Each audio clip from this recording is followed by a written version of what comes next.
I ran down that hallway like the world was ending. My shoes echoed against the linoleum floor, that hollow sound that only exists in hospitals. Mixed with the smell of disinfectant that burned my throat, my heart was pounding so hard I could feel it in my temples, in my neck, in every inch of my 66-year-old body that suddenly felt 1,000 years old. Robert, my son, my only son, emergency admission. Those words had come over the phone just 40 minutes ago, and since then I hadn't stopped shaking.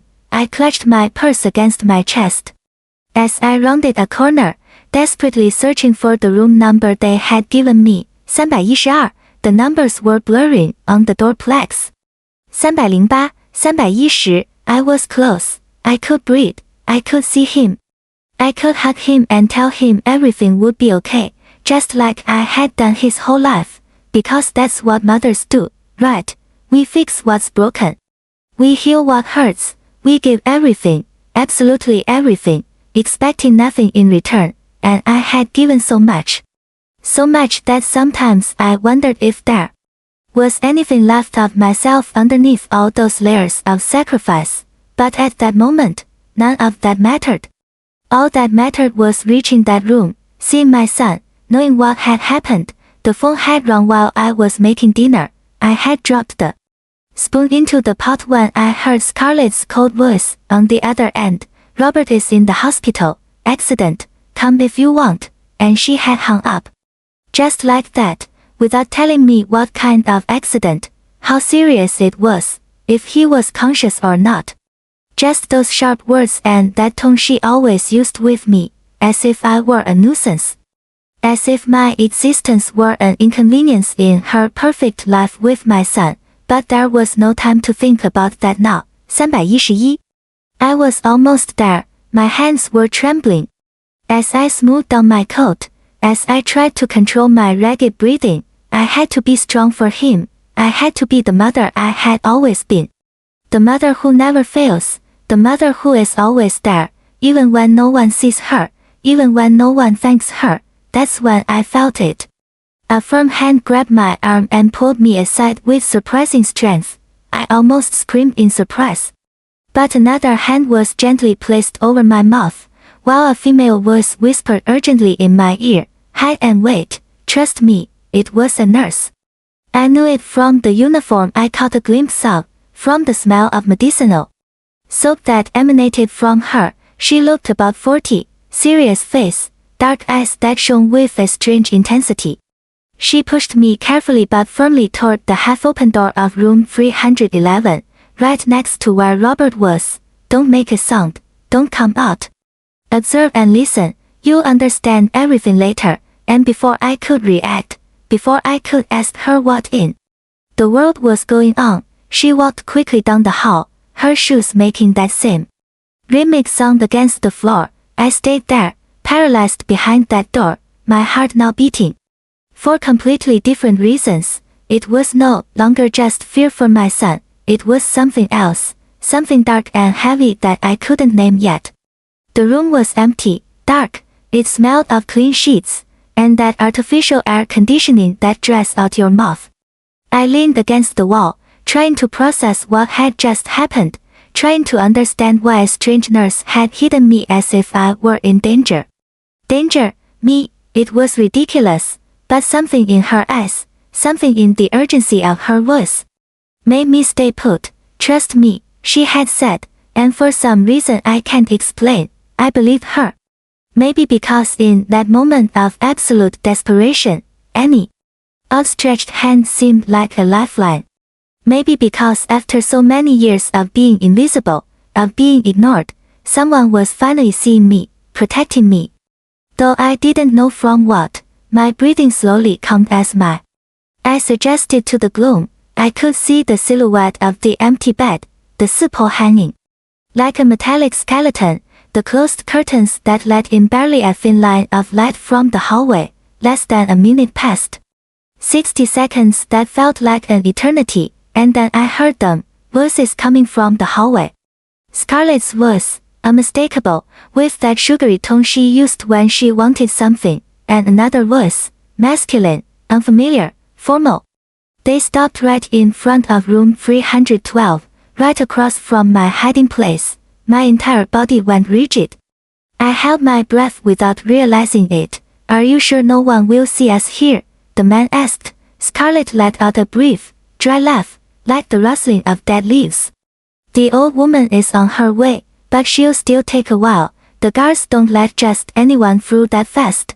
We have plenty of time, old woman. She called me an old woman. I felt something tighten in my chest, as if someone was squeezing my heart with their hands, but I forced myself to stay still.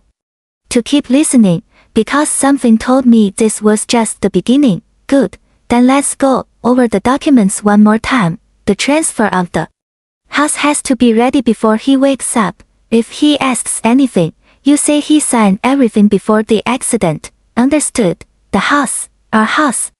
The house I had bought with my dead husband's inheritance money. The house I put in Robert's name because I trusted him, because he was my son.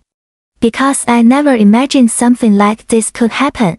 $180,000, all my security, all my future, handed over on a silver platter because a mother trusts, because a mother gives without calculating. Understood? Scarlett replied, and there was something in her voice that chilled my blood to the bone. It wasn't sadness. It wasn't worry for her husband hospitalized just feet away. It was satisfaction. It was victory.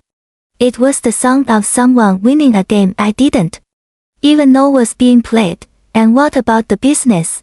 The $200,000 in the joint account. I can transfer that too. $200,000, the money I had loaned. No, that I had given to Robert so he could set up his imports company. The money he never gave back because Mom, it's an investment in our future. You see, you get it back when the business grows. I promise you. But the business had grown, the contracts had come in, the profits had started flowing.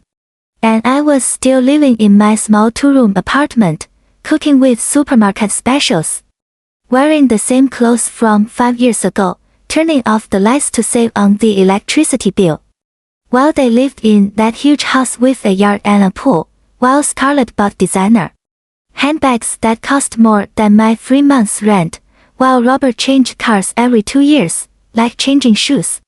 Technically it's complicated because you are not listed as the account holder, the man said, and then I recognized his profession, lawyer. He was a damn lawyer. I could picture him in his expensive suit, his leather briefcase, his clean hands that had never done any real work. But if he doesn't wake up in the next few days, or if he wakes up with severe cognitive damage, you can request a temporary guardianship. With that, you'll have access to everything, absolutely everything, the bank accounts, the properties, the investments, if he doesn't wake up. The words floated in the air like sharp knives. If he doesn't wake up, as if it were an acceptable possibility, as if it were even desirable. As if they were talking about the weather or what to have for dinner tonight. I put my hand over my mouth to keep from screaming, to keep from throwing up right there against that cold hospital wall. My legs were shaking so much I had to steady myself against the doorframe. The wood was freezing under my fingers. This couldn't be happening. It couldn't be real. It was a nightmare. It had to be one of those nightmares where you run, but don't move. Where you scream, but no sound comes out. And her, Scarlett asked, and something in the way she pronounced that word, her, made me feel like an insect. Like something to be crushed without a second thought. The meddling old woman, can she claim anything legally? There was a silence that lasted for ages. The lawyer was checking something, papers maybe, the crisp sound of paper rustling. Legally no. According to all the records I checked, she is not listed on any official document, not for the house, not for the business, not for the accounts. Everything is in your husband's name, and if you are the legitimate wife and he is incapacitated, the law favors you completely. She is nothing. She has no rights. She is just the mother-in-law, a spectator. I am nothing. I have no rights. I am just the mother-in-law, a spectator. The words went through me like ice bullets. 66 years of life reduced to that. 40 years of marriage to a good man who died too soon of a heart attack, no one saw coming, 38 years raising a son I adored more than my own life, all to hear that I am nothing, that I have no right to what I myself built, to what I myself gave with these hands that were now shaking uncontrollably. Scarlett laughed again. That crystalline laugh I had heard 1,000 times at family dinners. When she asked me to wash the dishes while she sat with Robert in the living room watching television, that laugh that sounded when I arrived with gifts for them. And she barely mumbled a thank you without looking me in the eyes, without getting up from the couch, that laugh I had mistaken for shyness at first. When Robert introduced her to me 7 years ago, how foolish I had been, how blind, how stupid, perfect. Then we proceed with the original plan. I've been giving him the crushed pills in his orange juice in the mornings, just like you instructed, a little more each week, just half a tablet more. The doctors think it's work stress, accumulated fatigue, his poor eating habits. No one suspects a thing, absolutely nothing. The world stopped. Completely, as if someone had pressed pause on the entire universe. The pills, she has been giving him pills, to my son, to Robert, to my baby who had grown in my belly, who had nursed at my breast, who had slept in my arms every night of his first 2 years of life. My brain was trying to process what I had just heard, but it was too monstrous, too impossible to believe. This didn't happen in real life. This happened in movies, in news stories from other countries, in the stories you read on the internet and think, how awful. Thank goodness something like that would never happen to me, but it was happening right now, inches from where I was hiding like a scared rat. Here at the hospital it's even easier, Scarlett continued in that casual relaxed voice. As if she were talking about a cooking recipe, as if she were sharing a trick for cleaning tough stains. I can add things to the soup when the nurses are out on their rounds. I have access because I'm the wife. No one questions me, everyone pities me. They bring me coffee, they tell me to be strong. It's almost comical. In 2 or 3 more days, it will all be over. His heart will simply give out. It will look completely natural. It happens all the time with 42-year-old men who work too hard and don't take care of themselves. The statistics are on our side. 42 years old, my son was 42 years old. And his wife was planning to kill him like she was planning a vacation. I felt my legs give way. I slid down the wall until I was sitting on the cold floor of that empty room. My hands covered my mouth so tightly I could feel my own teeth against my lips. I couldn't cry. I couldn't make a sound. I couldn't reveal that I was there, listening to every word of that hellish conversation. Excellent, the lawyer said, and I could hear him putting away papers, getting ready to leave. I'll send you the final documents tonight to your email. Send them digitally and I'll take care of the rest. By Friday of next week, everything will be in your name, the house, the business, the accounts, and about the other thing. About the hospital plan, I know nothing. Officially, we never had this conversation. Is that clear? Crystal clear, Scarlett replied. You're a genius, Mark. I'll pay you very well when all this is over. Very, very well, Mark. The lawyer's name was Mark. I burned that name into my memory as if carving it into stone. His footsteps receded down the hall, that sound of expensive shoes against cheap linoleum, but Scarlett stayed there. I could hear her breathing. I could feel her presence on the other side of that thin wall, separating us, and then she spoke, but this time, no one was with her. She was talking to herself, or maybe talking to Robert, who was unconscious in that bed. Poor fool, she whispered, and her voice was filled with a venom so pure it burned to hear it. You thought you won me over with your cheap flowers and your empty promises.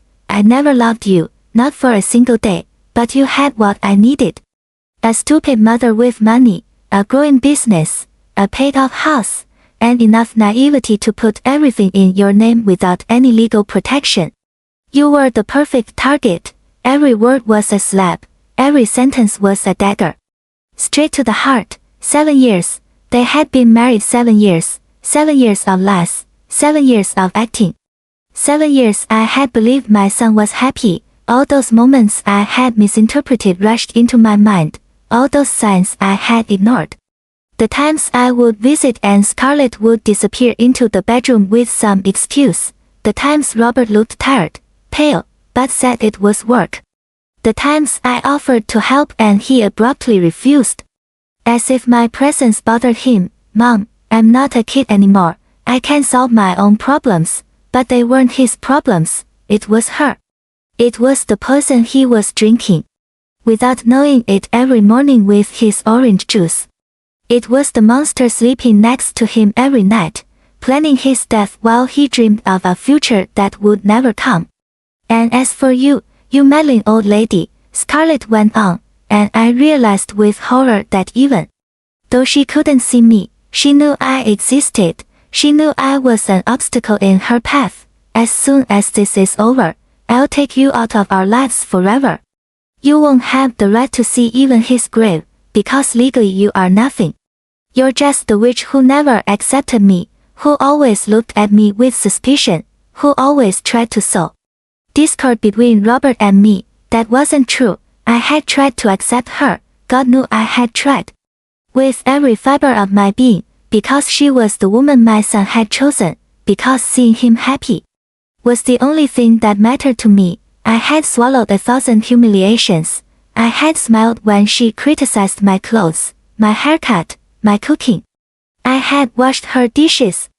After dinners where I wasn't even served a decent plate, where I ate the leftovers standing up in the kitchen while they dined in the dining room, I had bought expensive gifts for her birthdays, for Christmas, for every special occasion.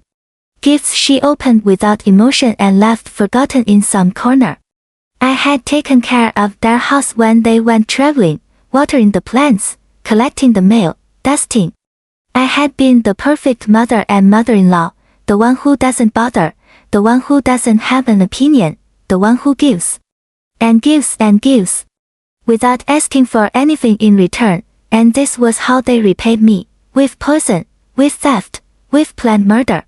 I heard her footsteps finally move away, the sound of her heels against the floor, that constant tapping that had always seemed elegant to me and now sounded like the ticking of a bomb. She was gone. She entered Robert's room and gently closed the door, and I stayed there, sitting on the floor of that dark room, shaking like a leaf in the middle of a hurricane. I don't know how much time passed. It could have been seconds or minutes or an entire eternity. Time had ceased to make sense. Everything had ceased to make sense. My entire life, all my decisions, all my sacrifices, had crumbled in less than 10 minutes, like a house of cards. Like a mirage that disappears when you get too close. My hands were trembling so much that I had to hug myself to keep from completely falling apart. I felt cold, a cold that came from within, from some deep place I didn't know existed. My teeth were chattering. My entire body shivered with waves of panic that rose from my stomach to my throat. Robert was dying, not from an accident, not from bad luck. He was being murdered. His own wife was poisoning him day after day, sip after sip, and no one knew it, no one except that mysterious nurse who had hidden me here. That woman who had appeared like an angel, like a divine sign, just in time to save me from walking in there knowing nothing, to save me from confronting Scarlett while she acted out her role as the worried wife, to give me the information I needed, though I didn't know yet what to do with it. What was I supposed to do? Run out and scream, call the police, go into that room and scratch that woman's ass out with my own hands? Every option seemed impossible, every path seemed to lead to a deeper abyss, because she was right about one thing, legally, I was nothing, I had no proof. I had only overheard a conversation, my word against hers. A hysterical old woman against a young, beautiful wife crying over her sick husband.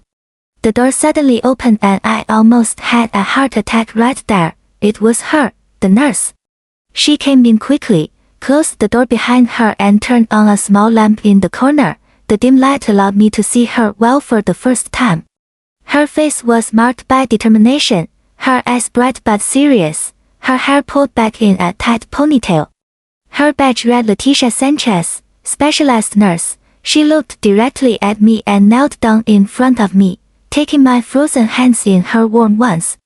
"Breathe," she said in a firm but kind voice. "Breathe deeply. I know you're in shock. I know what you just heard is monstrous, but I need you to calm down.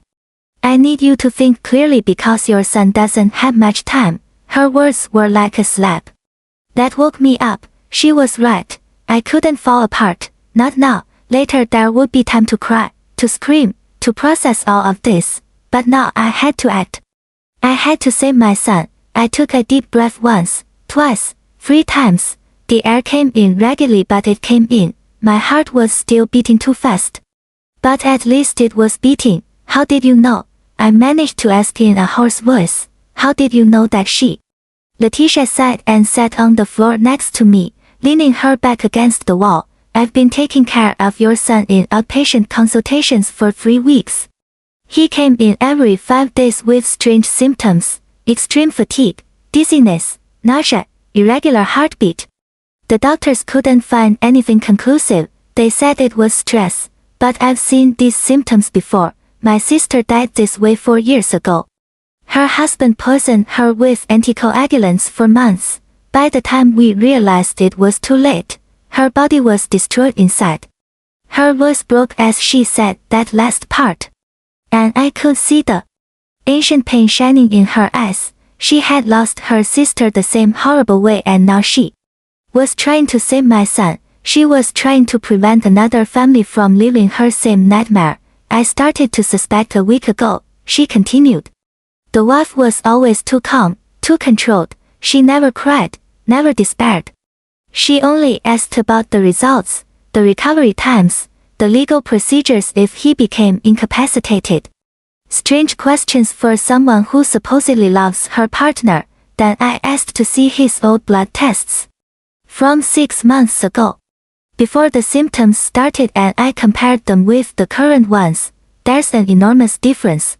His levels of certain substances are completely altered, in a way that is not natural.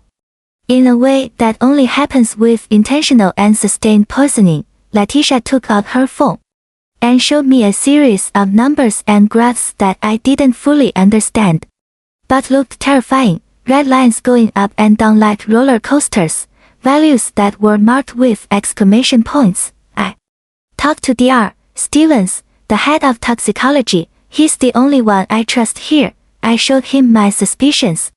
He agreed to investigate discreetly, but we needed more solid proof. We needed to catch her in the act. She showed me her phone again.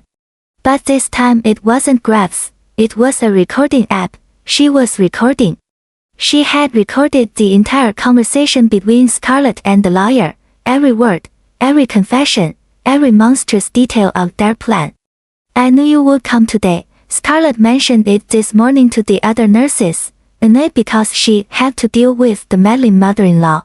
"So I waited in the hallway. I saw you running desperately and I knew I had to protect you. I had to stop you from going in there without knowing, and I had to get her to confess. And she did. She confessed everything." Tears started rolling down my cheeks uncontrollably. Tears of relief mixed with terror, mixed with infinite gratitude towards this unknown woman who had decided to risk her job, maybe her career, to save my son, to give me a chance to fight. "Thank you," I whispered. And my voice broke into 1,000 pieces. "Thank you, thank you, thank you." She squeezed my hands tightly. "Don't thank me yet. This is just beginning. Now we have to act fast and intelligently. Dr. Stevens is already analyzing your son's bag. If he finds evidence of tampering, we will call the police immediately. But we need more. We need to find the pills she's using. We need physical evidence. Where will she keep them?" I asked, trying to think clearly despite the chaos in my head. "Probably in her purse or in the car. Women like her are arrogant. They feel untouchable. They don't think anyone could discover them." Leticia stood up and helped me to my feet. My legs were still shaking, but they held my weight. "Listen to me carefully," she said. looking me directly in the eyes with an intensity that made me feel like anything was possible, that we could win this. You are going to leave here and act like you know nothing. You're going to go to your son's room. You're going to hug that woman if necessary. You're going to cry. You're going to play the role of the desperate mother, which is what she expects to see. Meanwhile, I'm going to talk to hospital security. I'm going to ask them to check the hallway cameras. I'm going to document every time she enters that room alone, and I'm going to make sure she doesn't go near that bed again. I nodded, trying to absorb all the instructions. Act, pretend, become what she expected me to be, a foolish, desperate old woman. I could do that. I had been doing that for years without even realizing it. And one more thing, Letitia added in a low voice. Don't tell your son anything yet. If he wakes up, if he can talk, don't tell him what you know. He might not believe you. He might think you're exaggerating, that you're jealous, that you're making things up. Men in love are blind, and she's had 7 years to poison him not only with pills, but also with lies about you. Those words hurt more than I expected, because I knew they were true. Robert had changed with me in recent years. He had become distant, sharp, annoyed by my presence. How many times had he cancelled lunch with me? How many times had he forgotten my birthday? How many times had he told me he was too busy to visit me? And I had always thought it was work, that it was stress, that it was part of growing up and having your own family. I never imagined it was her whispering poison in his ear every night. She thinks it's his fault, that he's sick from working too hard. She's built that narrative perfectly. If you arrive now, accusing her of murder, he will defend her, and we will lose our chance to save him. She was right. Everything in me wanted to run into that room and shout the truth to my son, shake him until he woke up and saw the viper he had next to him, but I couldn't. I had to be smart. I had to play the game, at least for now. I wiped the tears with the back of my hand. I smoothed down my coat. I took one last deep breath.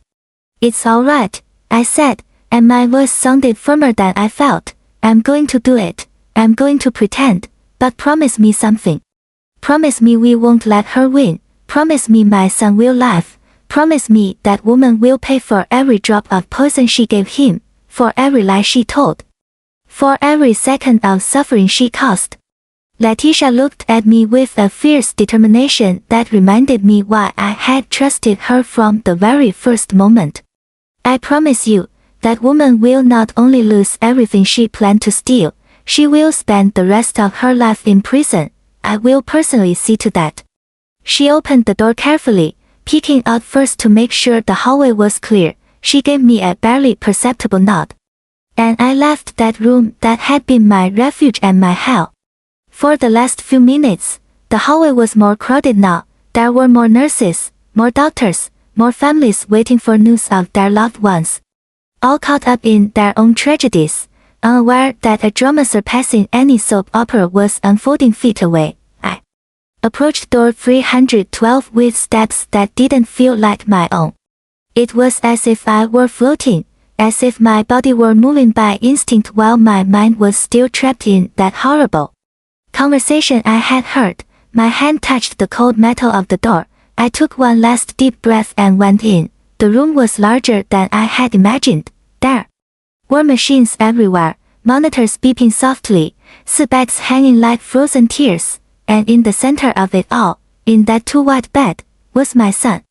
My Robert. He looked so small there, so fragile, connected to 1,000 wires and tubes. His skin had a grayish tone that terrified me. His lips were dry. He had deep dark circles under his eyes that I had never seen before.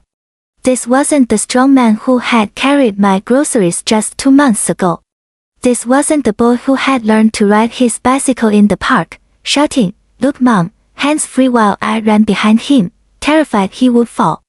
This was someone consumed, someone destroyed from within, and next to his bed, holding his hand with a delicacy I now knew was pure theater, was her.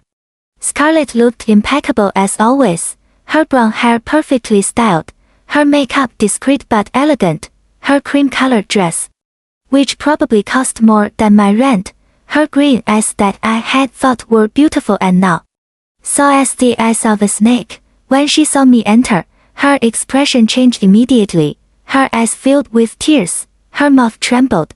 She put a hand to her chest as if holding back a sob.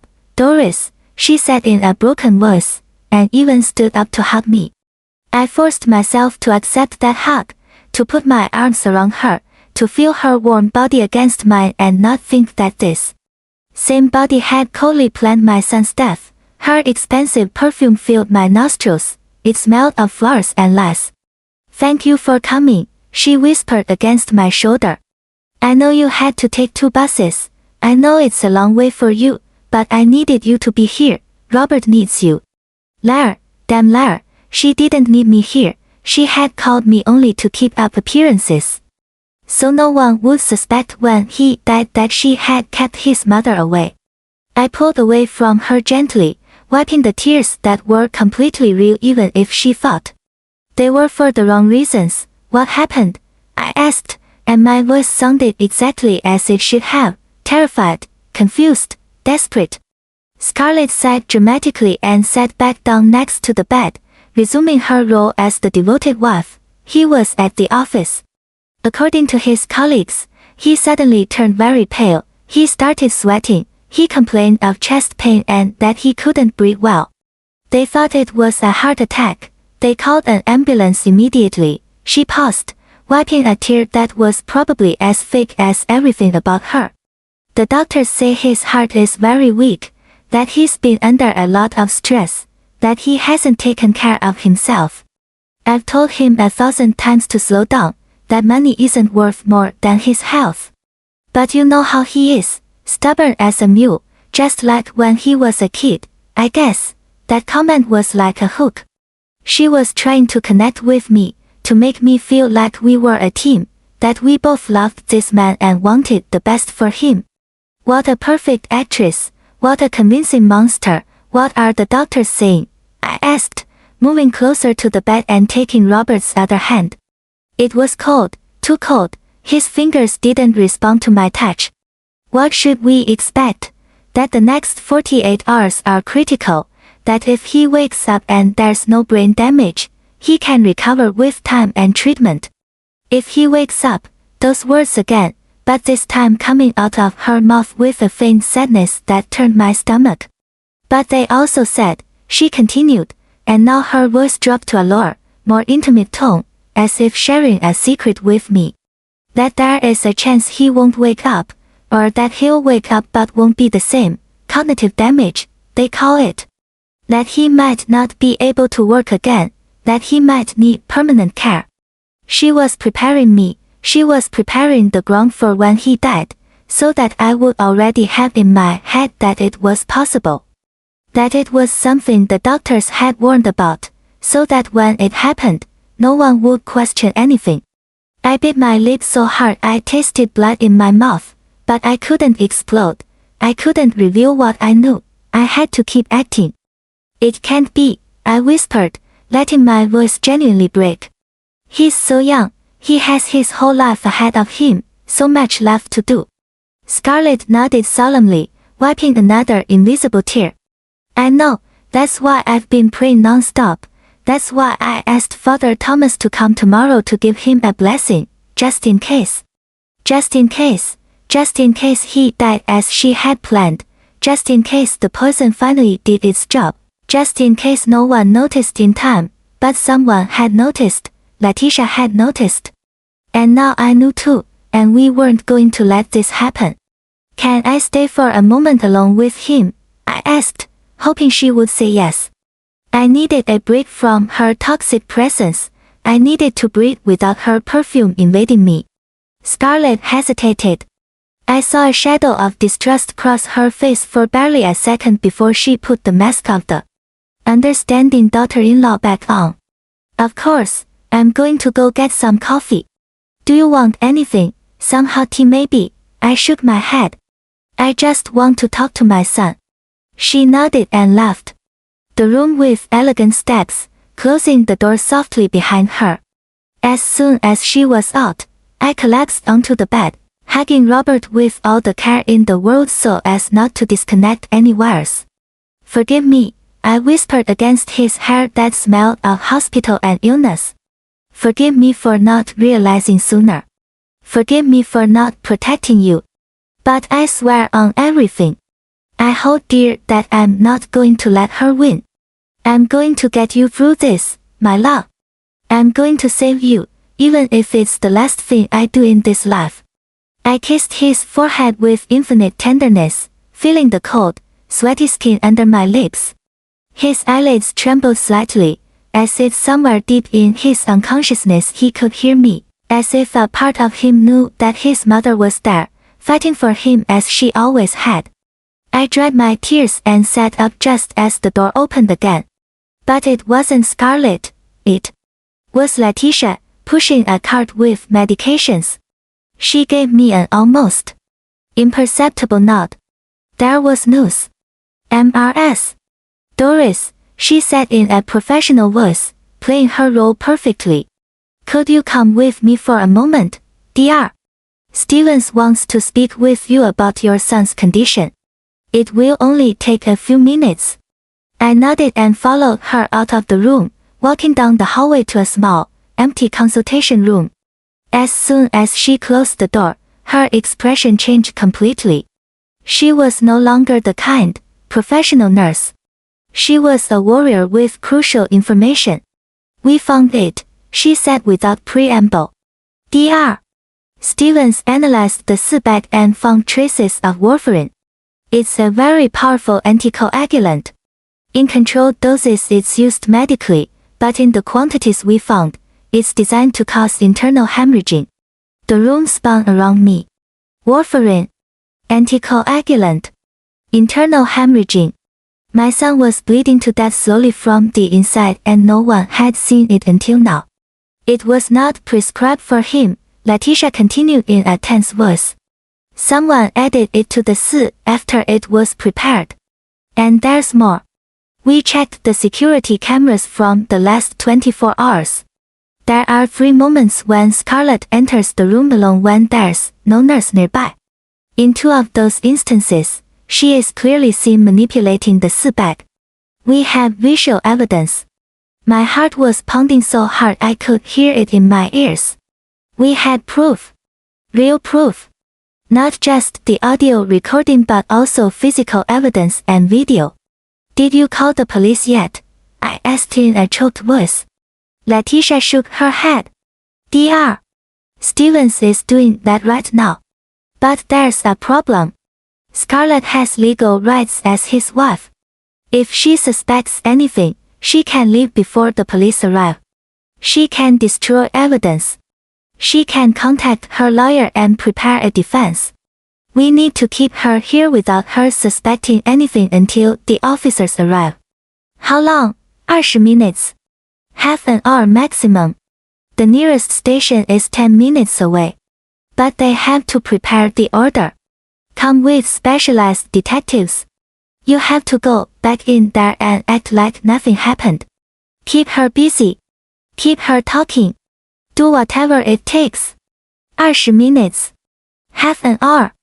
An eternity when you're acting in front of someone who planned to kill your son. But I could do it. I had to do it." "There's something else," Letitia said, and took out her phone again. "While checking the cameras, we found this. It's from 3 days ago." She showed me a video recorded in black and white. It was Scarlett in the hospital parking lot, talking on the phone. There was no audio, but I could see her body language. She was relaxed, almost happy. She was smiling. At one point she even laughed. A woman whose husband is gravely ill doesn't laugh like that in the hospital parking lot, Letitia said with disgust. We asked the tech department to try to read her lips or recover audio from the environment, but it's difficult. However, there's a moment when she looks directly toward a nearby camera without knowing it's there, and you can clearly read what she says. She paused the video at that exact moment and zoomed in on the image. Scarlett was saying something, and even though there was no sound, it was perfectly clear on her lips. Soon I'll be free. 3 words that confirmed everything, that sealed her fate. That proved this wasn't worried love, but cold calculation.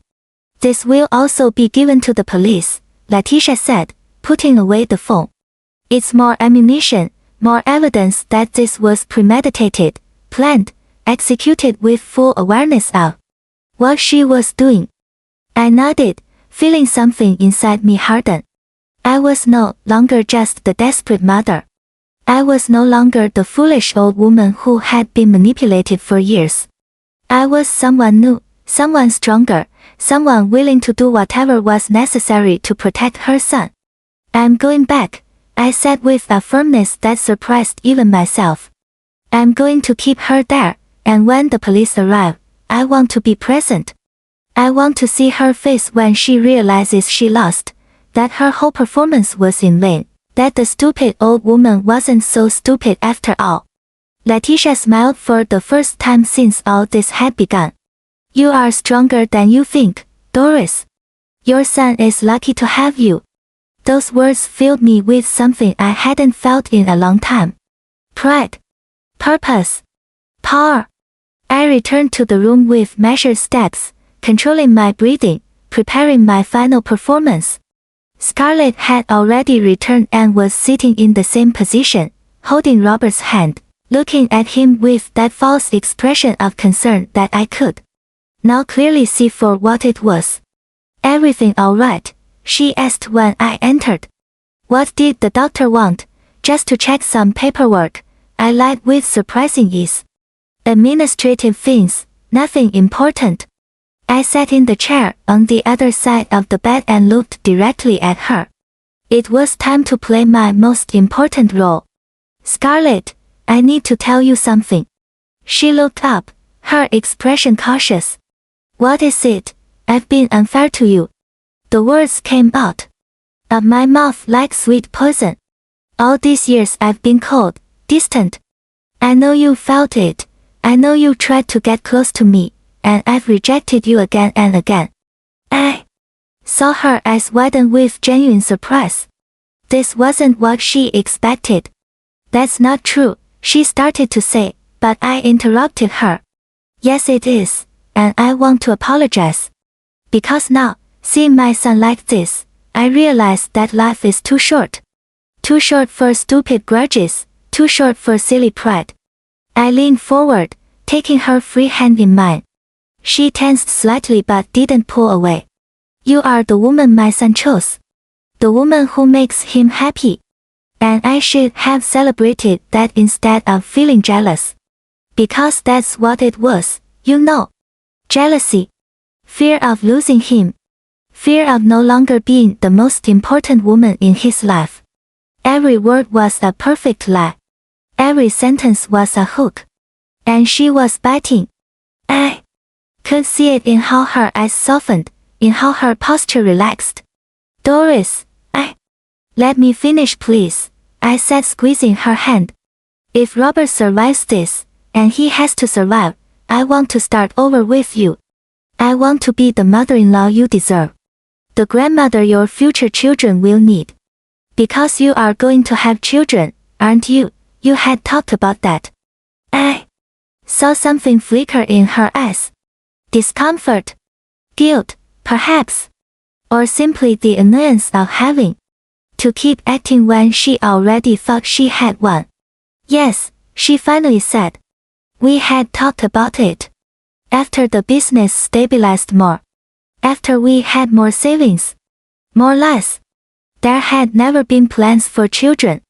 Only plans for early widowhood and easy wealth. Well, when he gets out of here, I'm going to help you. I have some savings put away. It's not much, but it's something. Maybe I can help you with the down payment for a bigger house. One with a yard for the kids.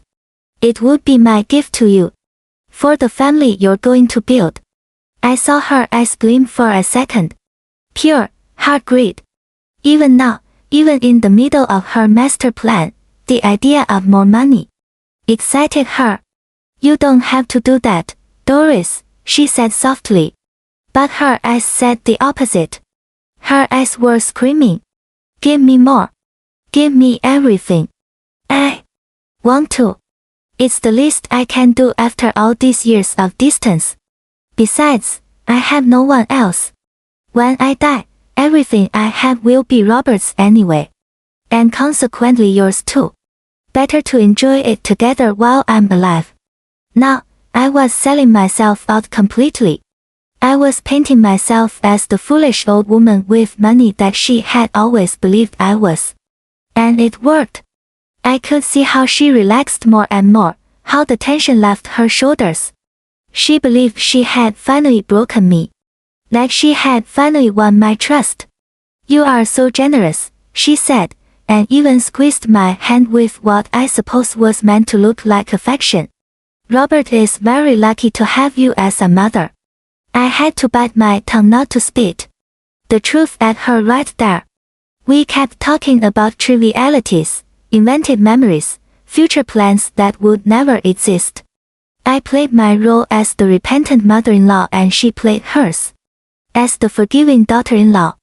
Two actresses on a small stage waiting for the curtain to fall. I looked at the clock discreetly. 15 minutes had passed. 5 more. Just 5 more minutes and the police would arrive. Just 5 more minutes and all this theater would end. You know what I would like, I said suddenly, as if it had just occurred to me. I would like it if when Robert wakes up, the first thing he sees is the two most important women in his life holding hands, united, together for him. Scarlett smiled, and it was a smile so sweet, so false, so perfectly rehearsed. I would love that, Doris. I would love that. But then something changed in her expression. A shadow crossed her face. She stiffened and let go of my hand. What is that noise? She asked, turning her head toward the door. I heard it too then. Voices in the hallway. Many voices. Quick footsteps. The unmistakable sound of urgent activity. And then the door burst open. 4 people entered. 2 uniformed police officers, a woman in a suit who was clearly a detective, and behind them, Letitia and Dr. Stevens. Scarlett jumped to her feet, her eyes wide. What is going on? She asked. And for the first time since I had known her, her voice sounded genuinely scared.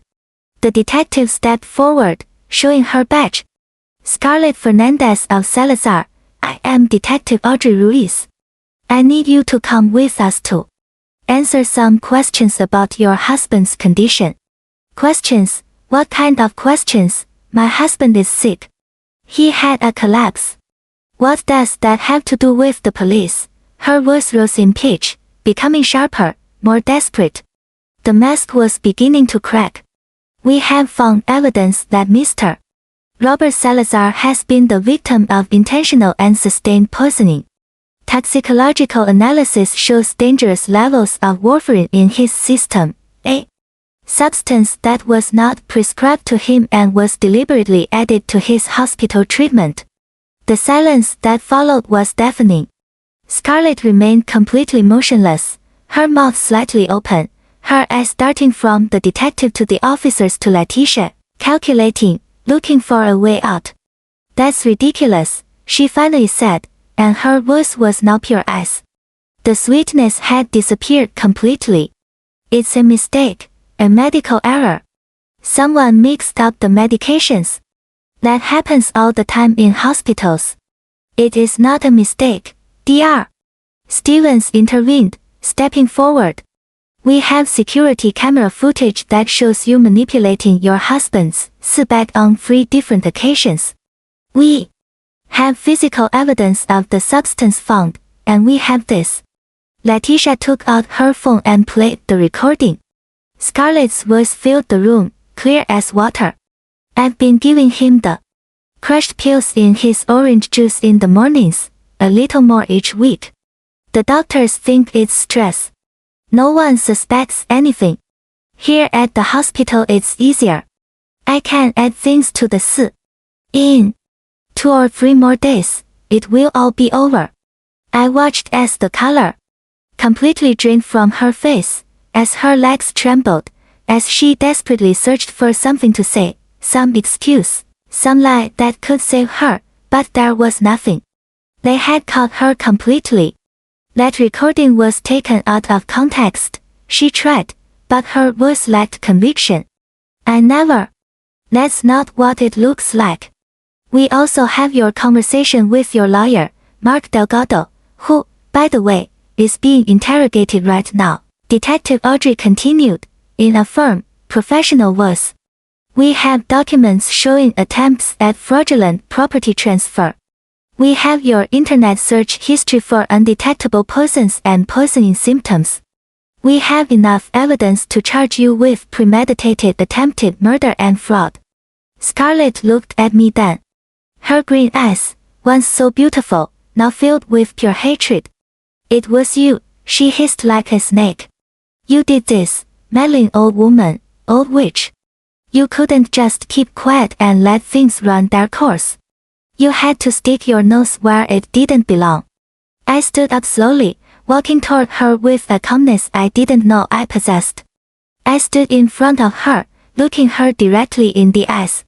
I am his mother, I said in a low voice, but full of power, and a mother always protects her children. Always. You thought you could fool me. You thought I was a stupid old woman with money. You thought you could steal everything from me, kill my son and get away with it. But you were wrong. You were gravely wrong. Scarlett Fernandez, one of the officers said, taking out the handcuffs. You are under arrest for attempted murder in the first degree. You have the right to remain silent. Anything you say can and will be used against you in a court of law. You have the right to an attorney. If you cannot afford one, one will be assigned to you. The handcuffs made that characteristic metallic sound as they closed around her wrists. She resisted at first, yelling that it was a mistake, that she was being unfairly accused, that her lawyer would sue them all. But the officers were professional. They held her firmly and began to lead her out of the room. Just before crossing the door, she turned to look at me one last time. You think you won, she spat with venom in every word. But he'll never believe you. When he wakes up, I'm going to tell him you made everything up, that you're jealous, that you're crazy. And he's going to believe me. He always believes me. I smiled, not with joy, but with the satisfaction of someone who knows she has the last card. It no longer matters what he believes. Justice does not depend on his opinion. It depends on the evidence. And the evidence condemns you. They took her out then, her screams echoing down the hallway until they faded into the distance. I stood there, trembling from head to toe, feeling all the adrenaline that had kept me standing for the last hour finally leave me. My legs gave way and Letitia ran to support me, helping me sit down before I fell. It's over, she whispered, hugging me. It's over. You did amazingly. You saved your son. But I couldn't celebrate yet. Because Robert was still unconscious in that bed. Robert was still full of poison. Robert was still fighting for his life. Doctor, I said in a shaky voice, looking at Stevens. My son. Is he going to be okay? Were you able to? We started the detoxification treatment as soon as we confirmed the warfarin, he explained in a reassuring voice. High doses of vitamin K to counteract the anticoagulant. Fresh plasma transfusions. His body is young and strong. He has very good chances of a full recovery. Very good chances. It wasn't a guarantee. But it was hope. And hope was more than I had had just 2 hours ago. I approached my son's bed and took his hand again, squeezing it tightly. Fight, my love, I whispered. Fight for your life. Your mom already did her part. Now it's up to you. The next 2 days were the longest of my life. I didn't leave the hospital. I couldn't. Letitia got me a special pass to stay in Robert's room 24 hours a day. She brought me coffee, sandwiches that I barely tasted, blankets when I shivered from the cold. In the early morning, she had become more than a nurse. She was my guardian angel, my savior, the sister I never had. Dr.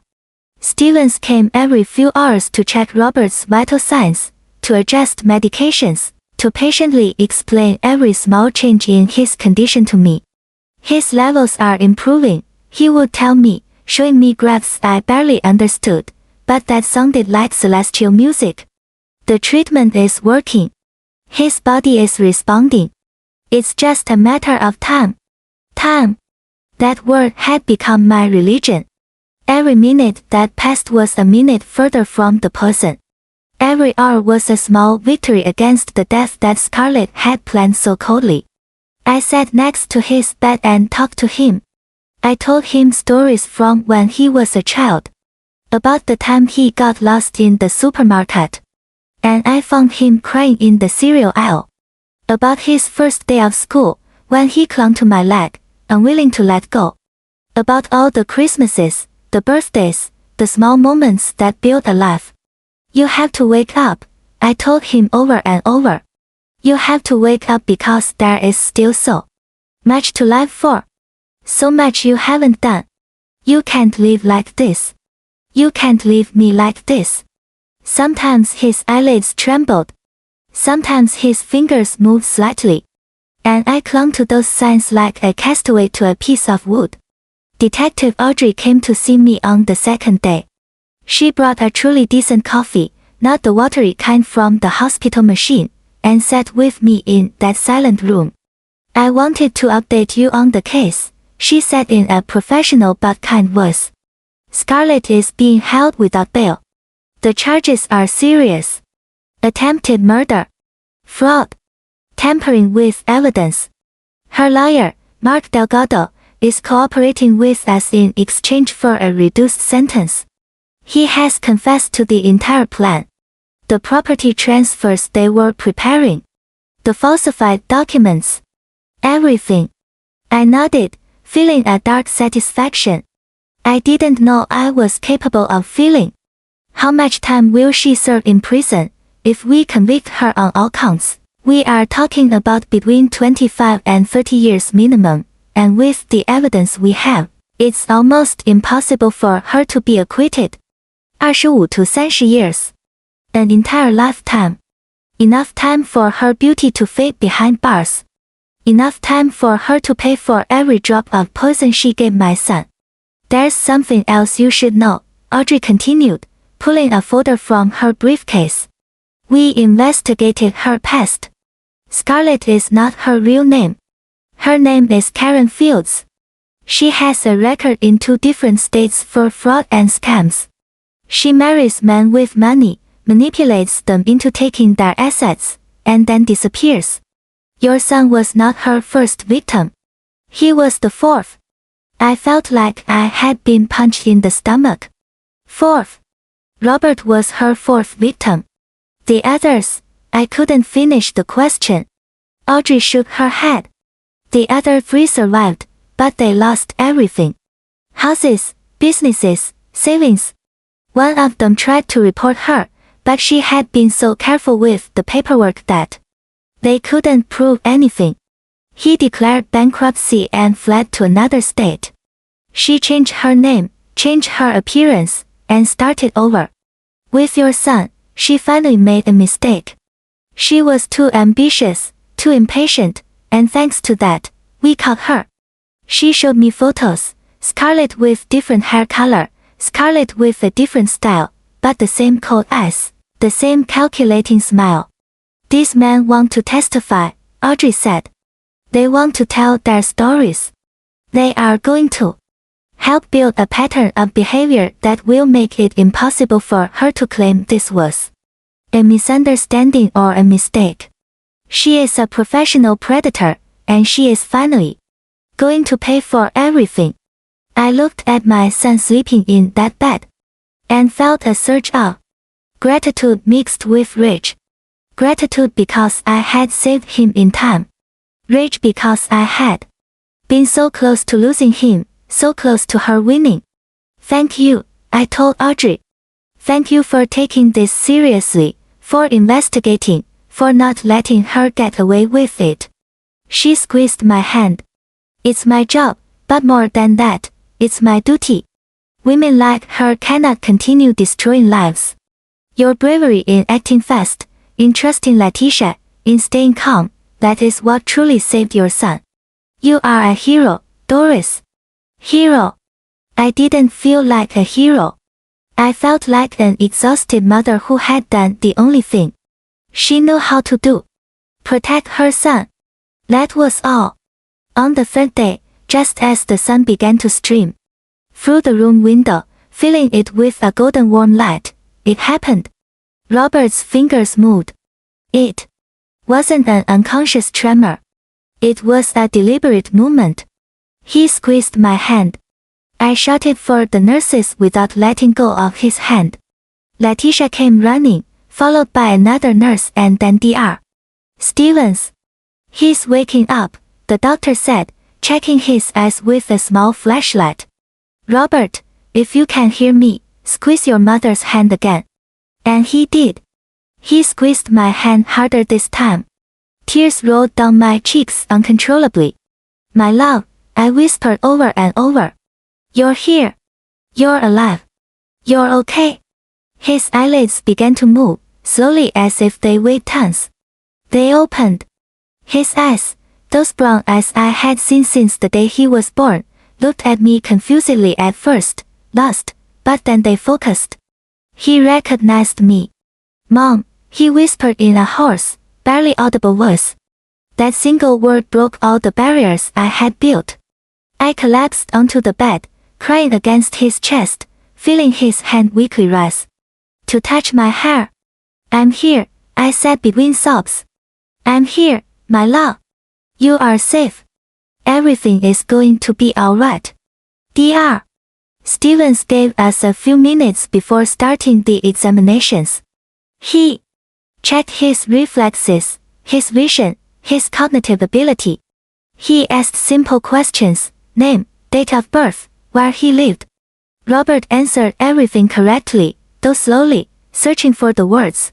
There is no apparent brain damage, the doctor finally announced with a smile. It's a miracle considering the amount of toxins in his system, but he's young, strong, and the treatment came just in time. Just in time. Thanks to Letitia. Thanks to that extraordinary nurse who had trusted her instinct, who had seen what no one else saw. Robert looked around the room, confused. What happened? He asked. Why am I here? The last thing I remember is being at the office and feeling sick. And then, nothing. I sat in the chair next to his bed, taking his hand in mine. This was the moment I had dreaded. The moment to tell him the truth. The truth about the woman he had married. The woman who had slept next to him for 7 years while planning his death.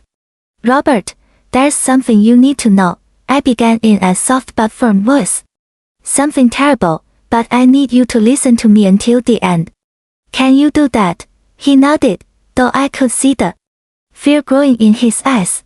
Fear of what he was about to hear, fear of a truth he probably already suspected in some deep corner of his mind. I told him everything. From the moment I ran to the hospital until Letitia hit me. I told him about the conversation I overheard. About Scarlett and the lawyer. About the poison in his orange juice. About the warfarin in his bag. About the 7 years of lies. About the other 3 victims. About the plan to take everything and leave him to die as if it were just another accident.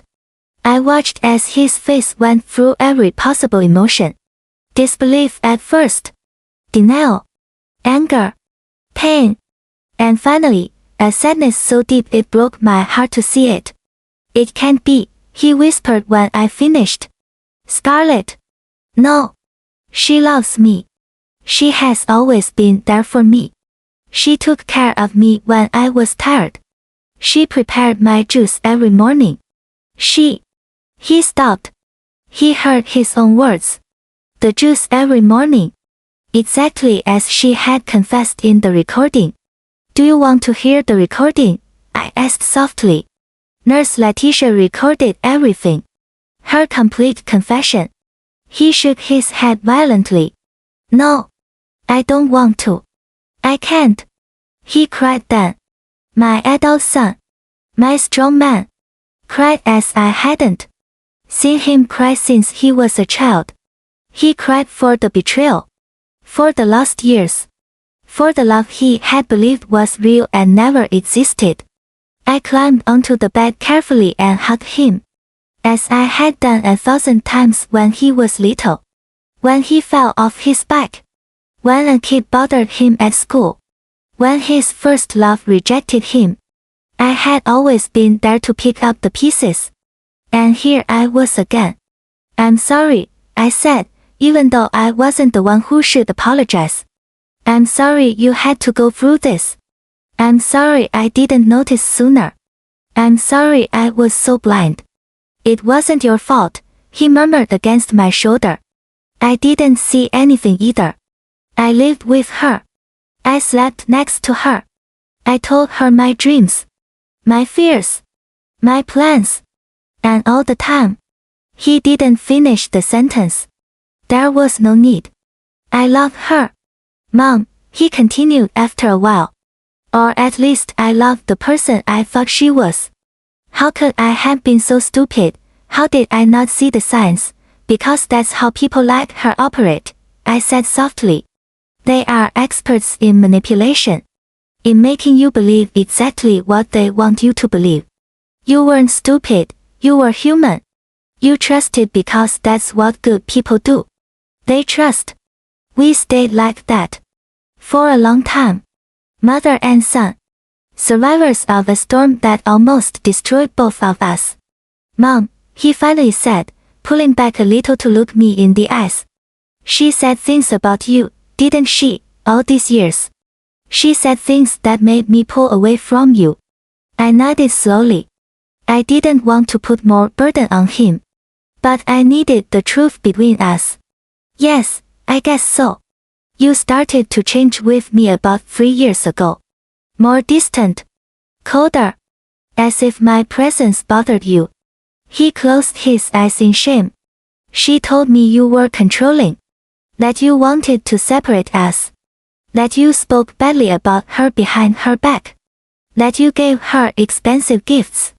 Just to make her feel bad. To show that she couldn't afford those luxuries. Every time I mentioned visiting you she would cry. She would say you made her feel inferior. That you would never accept her. And I believed her. God, I was such an idiot. No, I said firmly. You weren't an idiot. You loved your wife and you wanted to protect her. That makes you a good person, not an idiot. She twisted that love. She used it as a weapon against you. Against us. I treated you so badly, Mom. I canceled lunches. I forgot your birthday. I made you feel unwelcome in my own house. In the house you bought with your money.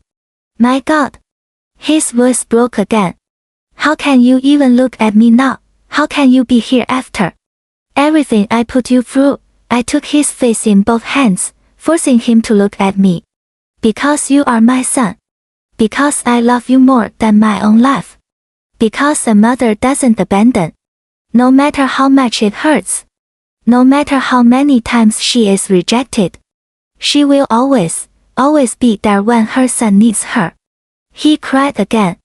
And I cried with him. For the lost years. For the unspoken words. For all the times I had wanted to call him and didn't, because I knew it would annoy him. For all the nights I had gone to bed, wondering what I had done wrong. For all the unnecessary pain we had both carried. Detective Audrey came later that day to take Robert's statement. It was difficult. He had to remember details he would rather forget. The mornings he woke up feeling weak. The times Scarlett insisted he take his vitamins. Let he drink her special juice. The nights she told him he looked tired. That he was working too hard. that he needed more rest. Everything had been part of the plan. Every gesture of concern was actually another step towards his death. There's something you need to know, Audrey said when she finished taking notes. The house that is in your name, the one your mother bought. Scarlett had initiated the transfer procedures. But we stopped them in time. The property is still yours. We also froze all the bank accounts and blocked any access she had. Your money is safe. Robert looked at me with an expression of absolute horror. Mom, your money. Dad's inheritance. The $18万美元. I almost lost everything. But you didn't lose it, I said firmly. We saved it. Both of us saved it. And about the business, Audrey continued. The $200,000 your mother invested, plus the accumulated profits. Everything is protected. Scarlett had no legal rights to any of it, because even though it was in accounts in his name, you never made her the official beneficiary. It was an oversight on your part, but that oversight saved you from losing everything. An oversight. Or maybe deep down, Robert had always known something wasn't right. Maybe a part of him never completely trusted her. We will need you to testify at the trial, the detective said. I know it's difficult, but your testimony is crucial. You are the direct victim. Your word carries weight. Robert nodded, though pale. I'll do it. I want her to pay. I want her to pay for everything. The following days were of slow but steady recovery. Robert improved every day. Color returned to his face. Strength returned to his muscles. The doctors were amazed at how quickly he healed once the toxins were eliminated from his system. Letitia came to visit him every shift. They had become friends in that strange bond that forms between people who go through something traumatic together. I owe you my life, Robert told her every time. To you and my mother. I was just doing my job, she always replied modestly. But we both knew she had done much more than that. She had risked her career. She had trusted her instinct when everyone else ignored it. She had been brave when it would have been easier to stay quiet. A week after waking up, Robert was finally strong enough to sit in a chair by the window. He looked out, toward the city that kept moving without knowing the drama that had unfolded in this room.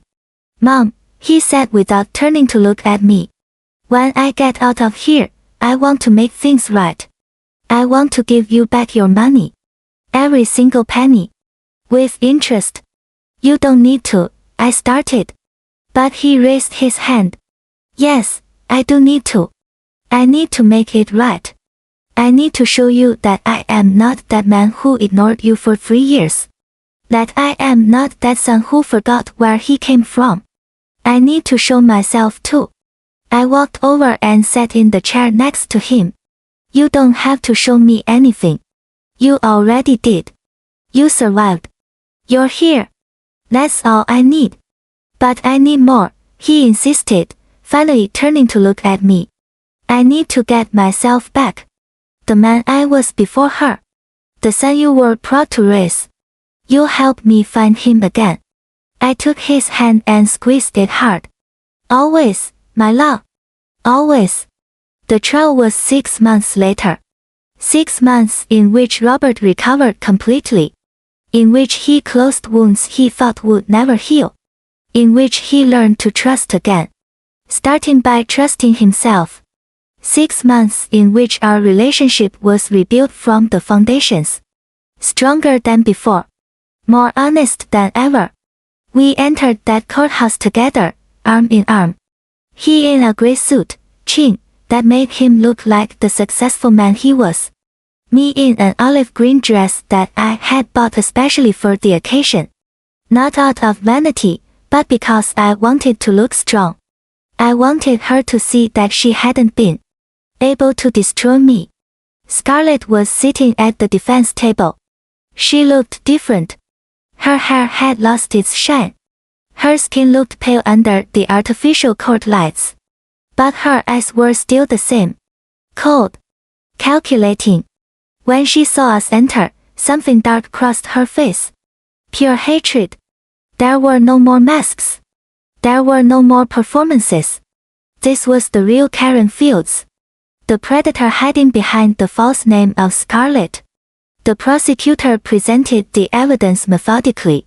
The audio recordings where she confessed everything. The security videos showing her manipulating the C-bag. The toxicological analysis.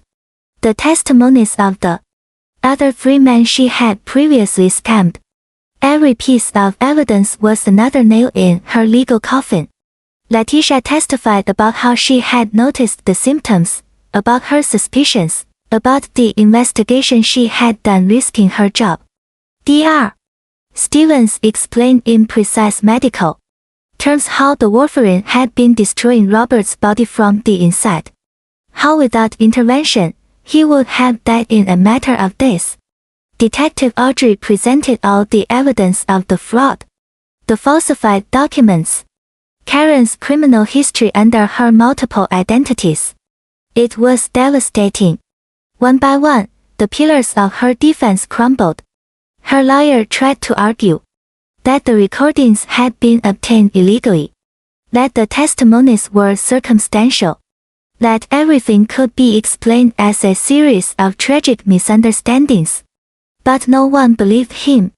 The evidence was too solid, too clear, too damning. Then they called me to the stand. I sat in that hard wooden chair, looking at the jury, the judge, the entire courtroom full of strangers who had come to witness this drama. Mrs.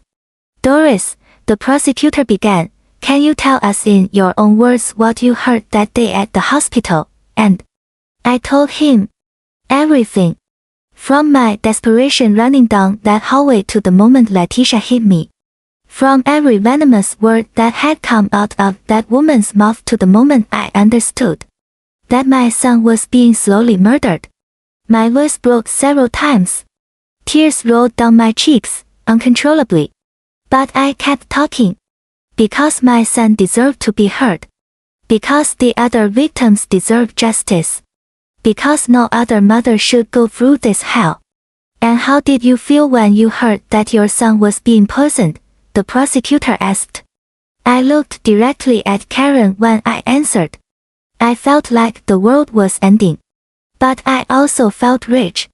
A rage I didn't know existed inside me. Rage that someone could be so wicked, so calculating, so cold. Rage for having trusted her, for having welcomed her into my family. For having believed she loved my son when all the time she only saw numbers, dollars, property, power. Is there anything else you wish to say? The prosecutor asked. Yes, I said firmly.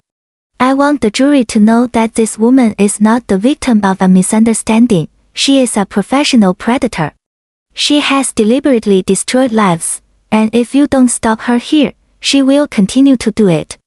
The next victim could be someone else, another mother's son, and perhaps that mother won't be as lucky as I was.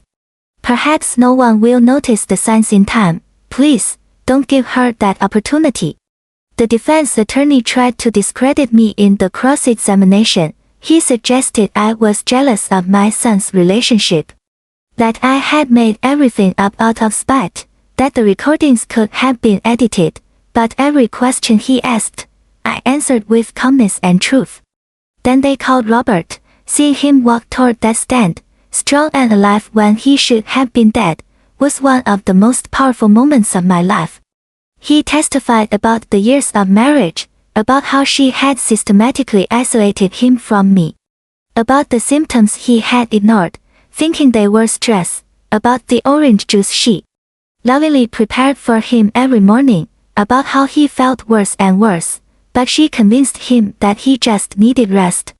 That the doctors were exaggerating, that everything would be fine. Did you love her? The prosecutor asked. I loved the person I thought she was, Robert replied firmly, but that person never existed. It was a mask. A character designed to manipulate me, to steal from me, to kill me. And now, do you feel anything for her now? Robert looked directly at her for the first time since the trial began. Pity, he finally said. Pity that someone can live like that, without real love, without genuine connections, just calculating, always calculating. What an empty life that must be. I saw something flicker in Karen's eyes. For the first time since everything began, I saw her genuinely affected, not by guilt, but by the contempt in Robert's voice, the contempt of someone who no longer feared her. The jury deliberations lasted less than 3 hours. When they returned, the judge asked, "Has the jury reached a verdict?" "Yes, Your Honor," the foreman replied. "On the charge of attempted murder in the first degree, we find the defendant guilty. On the charge of aggravated fraud, guilty. On the charge of falsification of documents, guilty. On all charges presented, we find her guilty." The gavel fell. The song echoed in that courtroom like thunder. Karen didn't cry, she didn't beg, she just sat there, rigid, as the officers approached. The sentence was 32 years in prison, with no possibility of parole before serving 32 years. Enough time for all her beauty to fade away, enough time for her to pay for every life she had destroyed. As they were taking her out of the room, she stopped next to our table. She looked at Robert and me with those green eyes full of venom. "This isn't over," she hissed. "I'll find a way out, and when I do—" "You won't," Robert interrupted her with absolute calm, "and even if you did, I don't care anymore. You no longer have any power over me. You're just another criminal on her way to prison, nothing special, nothing memorable, nothing." It was the final blow, watching her ego crumble, watching the reality of her situation finally catch up with her. They took her out then, and it was the last time we saw her. Outside the courthouse, a group of reporters was waiting for us. Robert had decided to speak publicly about what had happened. He wanted to warn others. He wanted his story to serve a purpose. "My name is Robert Salazar," he began in front of the cameras, "and I almost died at the hands of the woman I married, but I am here today thanks to 3 incredible people: Leticia Sanchez, a nurse who trusted her instinct, Dr. Stevens, who took her concerns seriously, and my mother, Doris, who never gave up on me, even though I had pushed her out of my life." He searched for me in the crowd and extended his hand. I walked over and took it. "Mom, forgive me for the lost years, for the ignored calls, for the forgotten birthdays, for making you feel like you weren't important. I will spend the rest of my life making it up to you." "You already did," I said with tears in my eyes. "You survived, that's all I needed." 3 months later, we sold the house. That house I had bought with so much love not only contained bitter memories. With that money, Robert bought a new apartment, smaller but full of light. And with the rest, we did something I had never imagined. We created a foundation. It's called Vigilant Mothers, and is dedicated to helping families who have been victims of fraud or domestic abuse. We provide free legal advice, psychological support, temporary shelter if necessary. Leticia is part of the team. She helps identify signs of poisoning or abuse in medical settings. She trains other nurses to trust their instincts. In the first year, we helped 17 families, 17 stories that could have ended in tragedy, but found help in time. And I, Doris, the old woman they thought was invisible, became the voice of those who couldn't speak. I give talks in hospitals, in community centers, anywhere that invites me. I tell my story without shame, because the shame is not mine. It belongs to the predators who hide behind charming smiles. Today, as I write these lines from my new apartment, with an ocean view, one I bought for myself with my own recovered savings, I feel something I hadn't felt in years: peace. My son comes over for lunch every Sunday. We cook together, we laugh together, we plan the future together. We made up for lost time not by living in the past, but by building something new. And when I look back at that horrible night in the hospital, at that moment when I heard murder plans whispered in a hallway, I no longer feel just pain.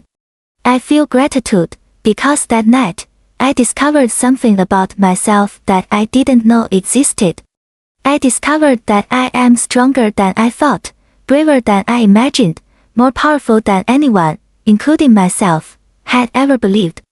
I am Doris. I am 66 years old, and finally, after a lifetime of giving, I learned to fight, and I won.